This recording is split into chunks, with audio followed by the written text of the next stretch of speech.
Hi guys, and welcome back to another episode of My Hornby Hobby.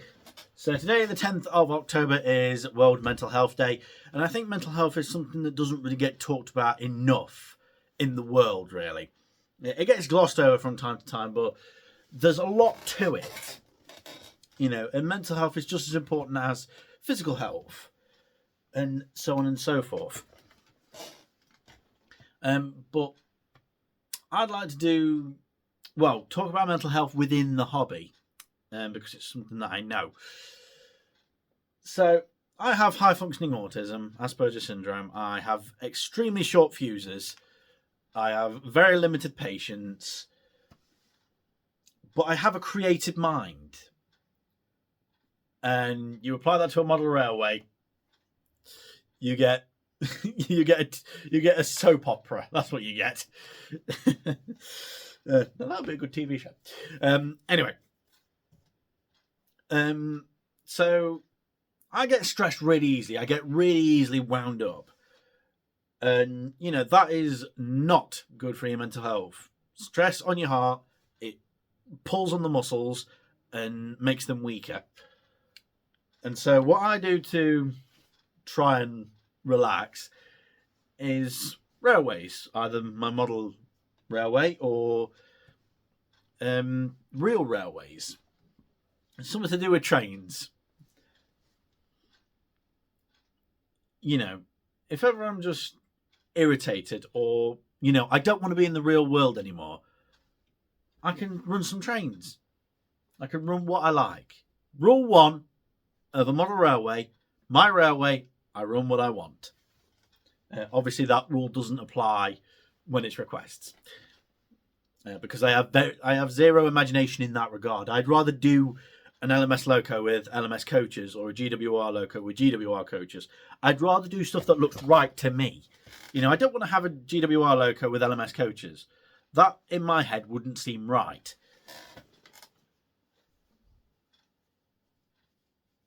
Or the Flying Scotsman with a freight. That wouldn't seem right. I'm not a rivet counter by any means. But I do love detail. I love to be like, oh, look at those sheep in the field, and oh, look at that peeping Tom in the bushes, and all this stuff that's going on. I like to really scan and see the world that's been created. And that's what it is. It's a world as well as an escape from reality. Now, I could have a really terrible day at work, and I come home, and I might have an idea of what to do on the layout. And I can apply that negative energy to it, and I feel great after it. It's like, let me put it this way, it's like having the cylinder cocks open so that it pushes water out of the cylinders. That's what it's like for me. It's a detox, it's a cleanse.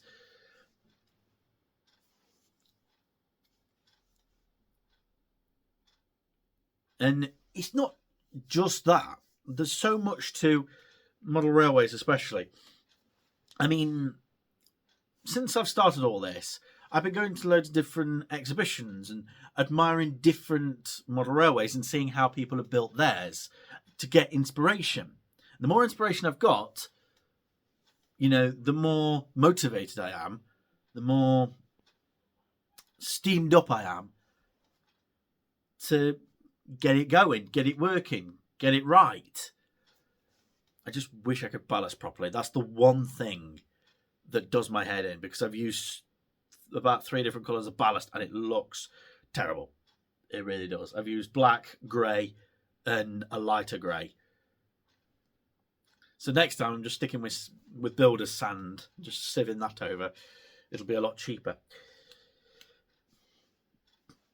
But, I mean, comparing this with my original layout, I am much happier with this. And that's actually a good segue as well, because my old layout, I ballasted first, put the tracks down, and everything was derailing. Nothing looked right. It stressed me. It upset me. So I destroyed it. Just did that. And then I took a step back, and I took a breath, and I thought about what I wanted to do. Did I want to have another layout? And I thought, I've got all these locomotives. It would be a shame to have them go to waste. You know, after all them $5,000, I'm never going to recover from that. It would be a shame to let them go to waste. So then, obviously, I set up a looper track and decided to run them. And during that time, I got ideas to build another layout. So I looked up 8x4 model railway layouts on YouTube, and I found the perfect one.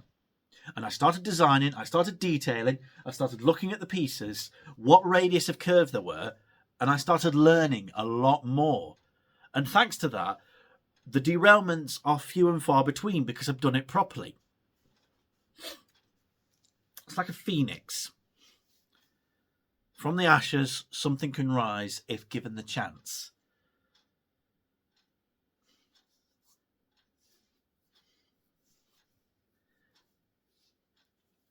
But yeah, it's important to take a step back when you need to, you know, from anything.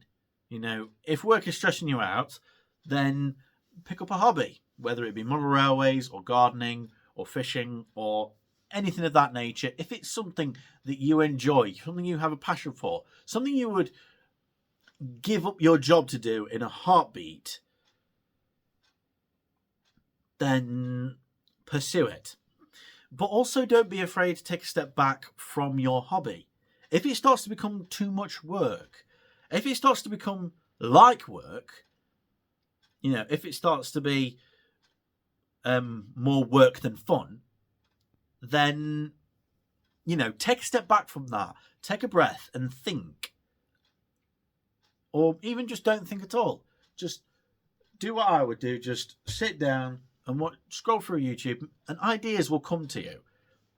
I mean, that's how this thing is constructed.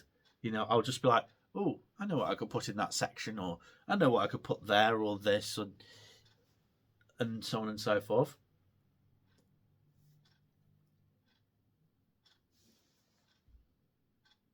So don't be afraid to take a step back from reality or from your hobby. Because your hobby shouldn't ground you into the dirt like your job does. Your hobby should be an escape. It should be therapy. It should be therapeutic for you. And I love this hobby. I adore it because it's railways. But also because my models, you know, a lot of them have needed a bit of TLC to get them running. And I love that. I am mechanically minded. I like to open things up, see how they work, see, you know, where the problem is. Right, the motor's clean, the commutator's clean, the wheels are clean, the pickups are clean. Why is it not running? And run tests to see why it's not running. And I always feel so triumphant when it finally does run. I mean, I think it was when I finally got the Golden Plover running, locomotive and tender, I blew my whistle really, really loudly because I was so happy. The harder the conflict, the more glorious the triumph. You will hit snags along the way. Of course you will. With anything.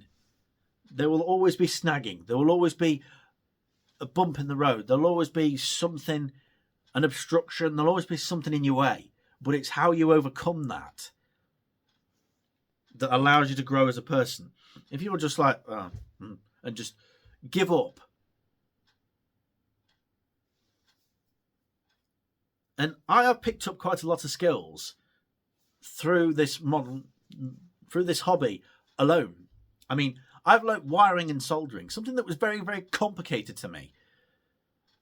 I mean, one of my most famous videos is how to wire up a turntable. Not how to convert it into DCC, how to wire it up. And that is one of the best videos, you know. It's got the most views on it because I learned to do it, and I shared that knowledge with all of you or whoever else has watched it. And wiring was so complicated. I was like, right, so trying to figure out polarities and stuff, that messed the hell with my head. But I'm a lot able to do it now. I mean, with regards to the line that comes down to the turntable from the outer loop, that has a set of wires going from that line to the shed line. So then, as long as that point is open, the shed and the water tower and the coaling stage have power as well. I just leapfrogged the power over. And I learnt that through doing this hobby. So I thought, as long as that's got power, so does the rest of it. And it is a learning curve. It really is a learning curve. And yeah, you will get annoyed. You will get frustrated. But don't throw a wobbly. Don't. Just don't. Just step away. Literally, figuratively, mentally, emotionally. Step back. You know, sit down, have a drink, calm down, watch a bit of YouTube, play a game, do something else while you unwind yourself. Try not to work when you're wound up, because if you work when you're wound up, you'll just make yourself crosser. I find that happens as well. When I'm already wound up, if I keep grinding, I grind myself into the dirt, and that's not good. I know I can get very testy at the best of times. You know, I often have a go at quite a few of you. But that's usually my outlet, just letting off steam, literally. You know, I wish that I had a set of safety valves. That I literally had a set of safety valves in my neck or at the top of my head that would let off a load of steam whenever I'm really, really stressed. So I could just get rid of the stress really, really easily. And plus it would be a huge spectacle, wouldn't it? Just like, imagine I'm at work and some customers stressing me out and just steam everywhere. Just imagine that. That'd make me happy as well. But yeah, model railways and mental health do go hand in hand in a way. And it's therapeutic. And I'm sure that there are a lot of you out there that have your own model railways or even just a little train set that will agree. You know, just watching a train go around, it calms you down. It's hypnotic. You know, it's like that. And it's gorgeous to watch. I mean, especially if you've got a locomotive with Volshirt's valve gear, watching those cylinders, those conrods, watching everything move as one. You know, it winds you down, it calms you down. I mean, when we went to the Great Central Railway and for their steam gala, and I got to watch all that valve gear going on and steam hissing from all orifices and the mood and the atmosphere, it really did me a world of good.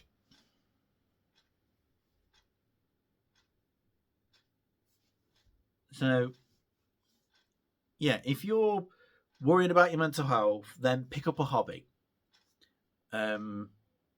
I will warn you, I will forewarn you that model railways is hecking expensive. I mean, $5,000 on almost 100 locomotives. And that's not to mention the track. Especially them points. Why are points so expensive? Try and get stuff second hand where and when you can. I might have to do that as a separate video. But yeah, I've waffled on long enough. So you guys take it easy. Look after yourselves. Look after your physical health and your mental health, spiritual health. Look after yourselves. Okay? And if you've got a little train set, get the train out and just set it running.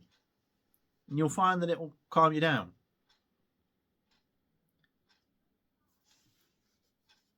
So, yeah, that's it for this video, guys. I hope you've enjoyed it. If you did, like, comment, and subscribe. Always much appreciated. And until next time, stay safe, and thanks for watching.